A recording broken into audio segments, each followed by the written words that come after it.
अस्सलाम वालेकुम उस्ताद जी। आज ਅਸੀਂ ਫਿਰ ਤੋਂ ਆ ਗਏ ਉਸਤਾਦ ਤਾਰਕ ਕੋਲ ਕਿਉਂਕਿ ਇੱਥੇ ਹੀ ਸਾਡੇ ਕੋਲ ਨਾ ਮੋਟਰਸਾਈਕਲ ਦਾ ਕੰਮ ਉਹਨੇ ਪੂਰਾ ਨਹੀਂ ਹੋਇਆ। ਅੱਜ ਅਸੀਂ ਮੋਟਰਸਾਈਕਲ ਦਾ ਕੰਮ ਤੜਕਾ ਲੜ ਕੇ ਕਰਾਉਣ ਆ ਗਏ ਹਾਂ ਕਿਉਂਕਿ ਕੱਲ ਈਦ ਆ। ਉਹ ਵੇਖੋ ਉਸਤਾਦ ਬੈਠਾ ਖੋਲੀ ਜਾ ਰਿਹਾ ਤੇ ਖੋਲੀ ਜਾ ਰਿਹਾ। ਉਸਤਾਦ ਬੋਲੇਂਗਾ ਕੁਛ ਅੱਜ?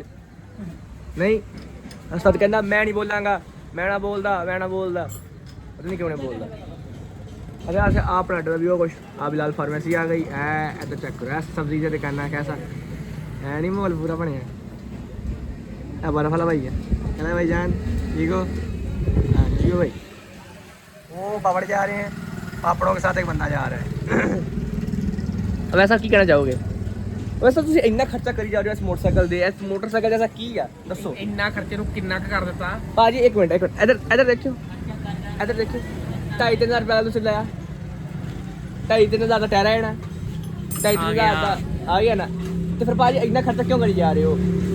10 तक तो काम पहुंच जाना 10 तक मोटरसाइकिल से करा के मंदिर दो क्योंकि तब अपने गड्डी दे देनी है इंशाल्लाह। बस ठीक है भाई हम ही पार्टी है हम ही पा रहे ना तू? हाँ जी हाँ बस ठीक है एनो गड्डी लग जानी है ए मोटरसाइकिल मेरे को लपडेटा मेरे को दोनों वेच के आप नवा लवांगे। सही नहीं साल बेचने वाले पूछने वाली कोई कहानी नहीं है पोते मेरे मुश्किल का साथी है बेचने मुश्किल ਨਾਲ ਸਾਥੀ ਨੂੰ ਕੀ ਆ ਇਹ ਮੋਟਰਸਾਈਕਲ ਅੱਡਾ ਉਸਤਾਦ ਜੀ ਹੈਗਾ ਇਹਨਾਂ ਕੋਲ ਕਿ ਭੋਰਾ ਅਸੀਂ 3 ਵਾਰੀ ਉਸਤਾਦ ਤਾਰੂ ਨੂੰ ਦਿੱਤਾ। ਉਸਤਾਦ ਤਾਰਾ ਕਿੰਨੀ ਵਾਰ ਦਿੱਤਾ? 2-3 ਵਾਰ ਦਿੱਤਾ ਉਸਤਾਦ ਵੇਚਣ ਹੈ ਨਾ ਲੈ ਵੇਚਣ ਲਈ ਉਸਤਾਦ ਤਾਰਾ ਫਿਰ ਸਰਕਾਰ ਹਾਂ ਨਹੀਂ ਵਿਕਦਾ ਨਾ ਸਾਨੂੰ ਕਵੇ ਉਸਤਾਦ ਤਾਰਾ ਕੀ ਕਵੇ ਉਸਤਾਦ ਤਾਰਾ ਪਤਾ ਕੀ ਕਵੇ ਉਹ ਯਾਰ ਘਰ ਨੂੰ ਲੈ ਜਾਓ ਇਹਨੇ ਛੱਡੋ ਪਰ ਇਦਾਂ ਸ਼ਾਮਾਂ ਵੇਚੀ ਜਾਣੀ ਹੁੰਦੀਆਂ ਵਿਕਦਾ ਹੀ ਨਹੀਂ ਮੈਂ ਕਰਾਂ। ਉਹ ਭਾਈ ਉਸਤਾਦ ਤਾਰਾ ਨੇ ਵਕਤ ਦੇਖ ਕੇ ਕਿਹਾ ਸੀ ਉਹਨੇ ਵਕਤ ਦੇਖ ਕੇ ਕਿਹਾ ਸੀ ਤੇ ਉਹਨੇ ਵਕਤ ਪਾਤਾ ਆ ਸੀ ਵੇਚਿਆ ਸੀ ਵੀ ਨਹੀਂ ਫਿਰ। ठीक होगा भाई जान हम मिलते हैं थोड़ा काम शम करा के खुद काम करके दिखावांगे तो पता तेरा भरा खुद भी होटल खोल लेंदा है जियो भाई उस्ताद तेरे तस्वीर दी है मैं भी लो जी उस्ताद ने खोले सी बाकी आपा खोला नहीं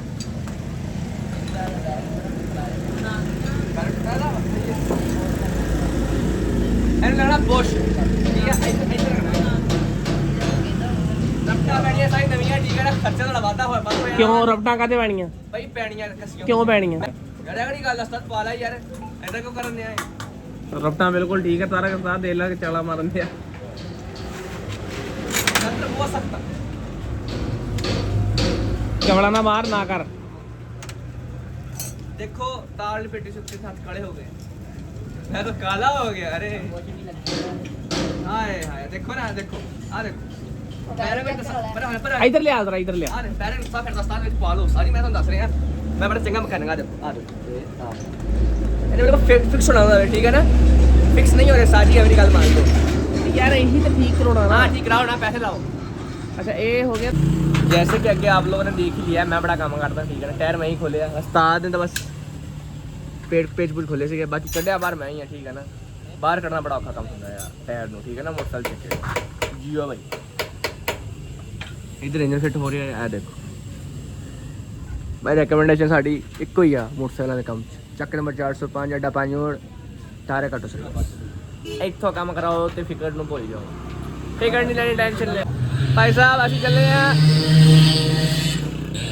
ਹੁਣ ਕਰਦਾ ਮੈਂ ਚੱਲਾ ਸਲੀਪ ਲਵਾਉਣ ਠੀਕ ਹੈ ਨਾ ਹੁਣ ਅਸੀਂ ਲਵਾਵਾਂਗੇ ਤੇ ਸਲੀਪ ਪਤਾ ਸਲੀਪ ਕਿੱਥੇ ਲੱਗਦੀ ਹੈ ਚਲੋ ਦੇਖਦੇ ਹਾਂ ਜਾ ਕੇ ਸਲੀਪ ਕਿੱਥੇ ਲੱਗਦੀ ਹੈ लो जी चलो भाई सब चलो चलते हैं हम लोग यहाँ पे जाके उस्ताद के पास इस टायर की स्लीप लगवाएंगे फिर हम लोग पैसे दिखा के देंगे उस्ताद को ये लो जी स्लीप का प्रोसेस शुरू हो गया पहले ਇਹ ਵੱਲ ਲੱਗੇ ਹੋਏ ਸੀਗੇ ਇਹਨੂੰ ਸਾਂਚੇ ਦੇ ਹੁਣ ਇਹ ਵੱਲ ਲੱਗ ਰਹੇ ਆ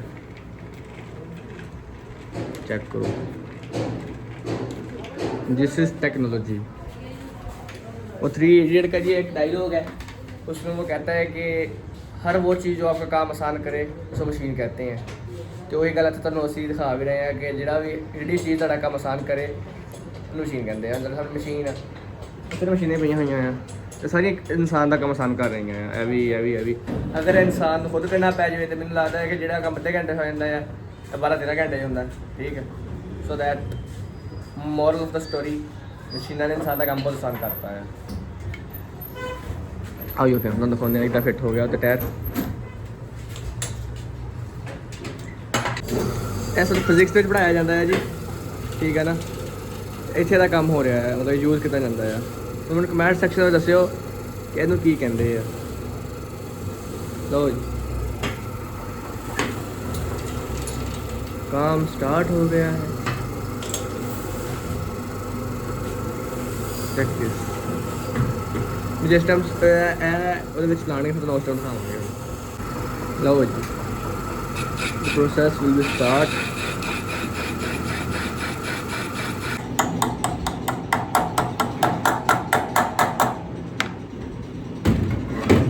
ਲਓ ਜੀ नीचे बढ़िया फिट बजेगा हम ते एवरीथिंग इज़ पॉसिबल अगर किया जाए तो। स्लीप कुछ लगती होंगी आ लागे में बैरिंग फिट हो गया ठीक है। स्लीप लवा के हम आप जाके टायर वगैरह फिट करा के तो फिर तुम मिलते हैं।